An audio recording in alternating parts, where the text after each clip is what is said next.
Jérémie chapitre 16, la parole de l'Éternel me fut adressée en ces mots. Tu ne prendras point de femme.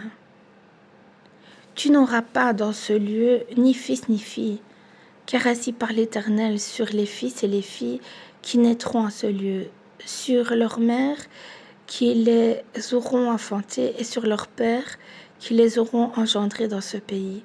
Ils mourront consumés par la maladie. On ne leur donnera ni larmes, ni sépulture. Ils seront comme du fumier sur la terre.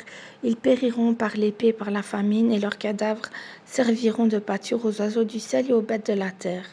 Car ainsi parle l'Éternel, n'entre pas dans une maison de deuil, n'y va pas pleurer et te lamenter avec eux, car j'ai retiré à ce peuple ma paix, dit l'Éternel, ma bonté et ma miséricorde.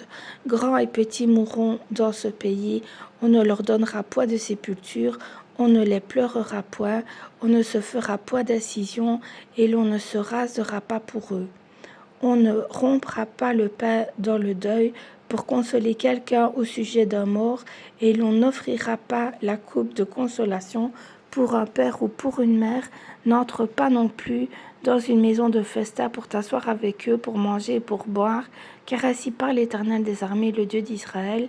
Voici, je ferai cesser dans ce lieu, sous vos yeux et de vos jours, les cris de réjouissance et les cris d'allégresse, les chants du fiancé et les chants de la fiancée.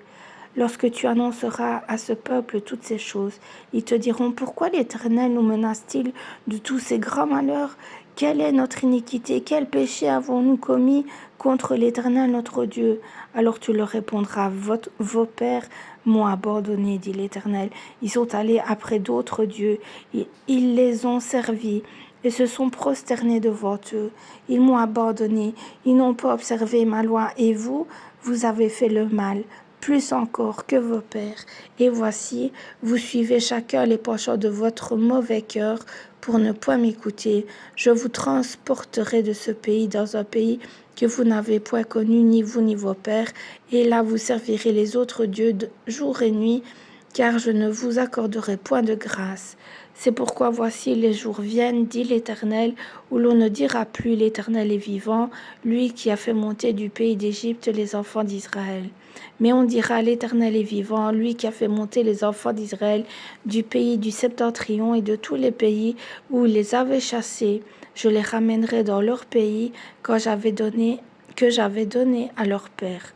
Voici, j'envoie une multitude de pêcheurs, dit l'Éternel, et ils les pêcheront. Et après cela, j'enverrai une multitude de chasseurs, et ils les chasseront de toutes les montagnes et de toutes les collines et des fentes des rochers, car mes yeux sont attentifs à toutes leurs voies VOIES. Et ils ne sont point cachés devant ma face, et leur iniquité ne se dérobe point mes regards. Je leur donnerai d'abord le double salaire de leur iniquité et de leur péché, parce qu'ils ont profané mon pays, parce qu'ils ont rempli mon héritage des cadavres de leurs idoles et de leur abomination. Éternel, ma force et mon appui, mon refuge au jour de la détresse. Les nations viendront à toi des extrémités de la terre, et elles diront, nos pères n'ont hérité que le mensonge, de vaines idoles qui ne servent à rien. L'homme peut-il se faire des dieux qui ne sont pas des dieux? C'est pourquoi voici, je leur fais connaître cette fois, je leur fais connaître ma puissance et ma force. Ils sauront que mon nom est l'Éternel.